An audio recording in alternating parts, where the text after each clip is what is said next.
30대밖에 되지 않은 귀한 아들, 이 아들을 교통사고로 잃게 된 어머니가 있었습니다. 아들이 떠난 지 몇 년이 지났지만 여전히 가슴이 무너져 내리는 아픔 속에서 살고 있었다고 합니다. 그러던 어느 날 한 여성이 전화를 걸어오더니 아주 충격적인 이야기를 전하는 겁니다. 숨진 내 아들의 유골을 그 여성이 갖고 있대요. 그것도 자기 집에 보관하고 있다는 충격적인 말이었습니다. 아니, 납골당에다가 안치를 했거든요. 아들이 숨진 뒤에. 납골당에 안치한 아들의 유골을 웬 여자가 갖고 있다? 대체 누구였습니까? 네, 이게 SBS 보도로 알려진 내용인데요. 지난 2017년 교통사고로 이 30대 남성이 사망을 했습니다. 유족들은 남성이 사망한 뒤에 이 유골을 경기도의 한 납골당에 안치를 했는데 그리고 약 2년이 지나서요. 유족들은 숨진 아들의 유골 일부가 누군가가 가져갔다, 이런 충격적인 사실을 알게 됐습니다. 유골을 가져간 건 바로 한 대학교에 재직 중인 40대 교수였습니다. 여성 교수였는데 숨진 아들과는 사실혼 관계였다고 하고요. 아들이 숨지기 전에 약 4년 정도 혼인신고는 하지 않은 채 이제 함께 살았다고 합니다. 그런데 며느리도 아니고 아들과 사실혼 관계였던 여성이 납골당에서 유골 일부를 가져왔다, 이런 말을 이 숨진 남성의 어머니에게 직접 했다는 겁니다. 예?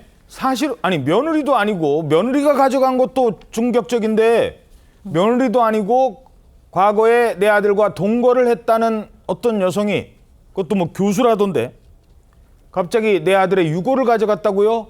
아니, 이게 가능한 얘기예요? 가능하지 않은데 실제에서는 발생했습니다. 유골의 관리 처분권은 제사 주재자에게 있습니다. 이에 따라서 사실혼 관계인 40대 여성 교수에게는 이 유골에 대한 소유권이나 처분권 자체가 존재하지 않습니다.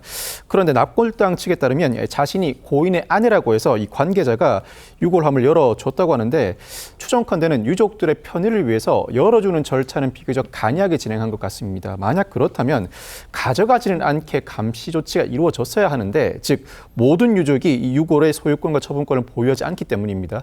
이와 같은 절차가 철저하게 준수되지 않은 것으로 보입니다. 다만 이 여성은 유골함을 통째로 가져간 건 아니고 유골 일부를 가져갔다고 합니다. 그러니까 유골함을 열고 그중에 일부를, 생각만 해도, 아니, 그런데 대체 왜 그걸 다 가져갔을까요? 사실 제가 봐도 너무나 충격적인데 유족들의 심정은 어땠겠어요? 대체 왜 그랬는지 정말 궁금했을 것 같은데, 이 여성이 직접 유족에게 보낸 문자에 그 힌트가 있습니다. 뭐라고 보냈냐면, 유골이라도 안고 자고 싶어서 그랬어요 라는 문자를 보냈습니다. 예? 유골이라도 안고 자고 싶었다고요? 아니, 내가 그 남성을 아직도 못 잊어서 그래서 유골을 안고 자려고? 맞습니다. 아마 그런 취지였을 것 같아요. 그러면서 또 덧붙인 말이 있어요. 제가 어머니한테 이걸 왜 직접 이야기했겠냐.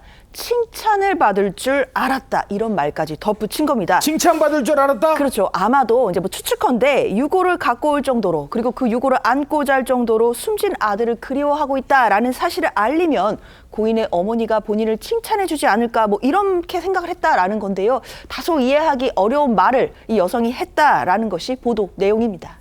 야, 내 귀한 아들 유골을 몰래 가져가 놓고 그래놓고 칭찬받을 줄 알았대요. 자, 그러면 나중에 돌려줄 때는 어떻게 돌려준지 아십니까? 자, 일단 그 유골 어떻게 했대요? 그렇습니다. 유족이 반발하니까 사실은 관계했던 40대 여성 교수가 가져갔던 유골을 돌려주기는 했습니다마는, 유골을 받은 어머니가 말씀하기를 뭐라고 했냐면, 여성이 유골을 갖고 올 때 종이에 싸가지고 비닐로 갖고 왔다는 거예요. 비닐에다 갖고 와요? 그렇죠. 유골함이 아니고, 그러니까 종이와 비닐에 쌓인 아들의 유골을 받은 어머니 심정은 참 가슴이 무너졌겠죠. 그러면서 여성은 뭐라고 했냐면, 내가 유골을 보관했으니까 잘했다고 칭찬할 줄 알았는데 라면서 원망하는 투로 다시 한번 말했다고 하니까, 이 여성 교수의 정신 상태가 좀 저는 이해가 가지는 않습니다. 결국 이 유족들과 여성은 이게 법정까지 가게 됩니다. 근데 이게 뭐가 문제가 되느냐? 이 여성이 나는 그냥 일반 사람이 아니다, 사실혼 관계에 있었다, 이런 주장을 하는 겁니다. 자, 법정에서 어떤 일이 펼쳐집니까? 유족들은 이 여성을 시체 등의 유기죄로 고소했습니다. 시체 등의 유기죄에 유골 영득죄가 포함되어 있는데 벌금형이 존재하지 않습니다. 징역형만 존재하는 비교적 중한 범죄라고 할 수 있습니다. 다만 이 여성은 자신도 유족이고 남편의 사망 이후에 충격으로 몸이 좋지 않다, 사법부 판단이 나오기까지 할 말이 없다는 입장입니다. 현재 경찰은 이 여성을 입건해 수사 중인데 여성이 사실혼 관계에 있는지는 사실 쟁점이라고 볼 수 없습니다. 유골의 관리 처분권은 제사 주재자에게 있는데 제사 주재자를 선정하는 기준에 대해서 작년 대법원이 명시적으로 판단한 바가 있습니다. 공동 상속인들이 협의에 정하고 협의로 정하지 못할 경우에는 남녀 적설을 불문하고 최근친의 연장자, 통상 자식 중 나이가 가장 많은 사람이 제사 주재자가 되는 것입니다. 아하. 그에 해당하지 않으면 누구도 유골을 단독으로 처분할 권한이 존재하지 않습니다.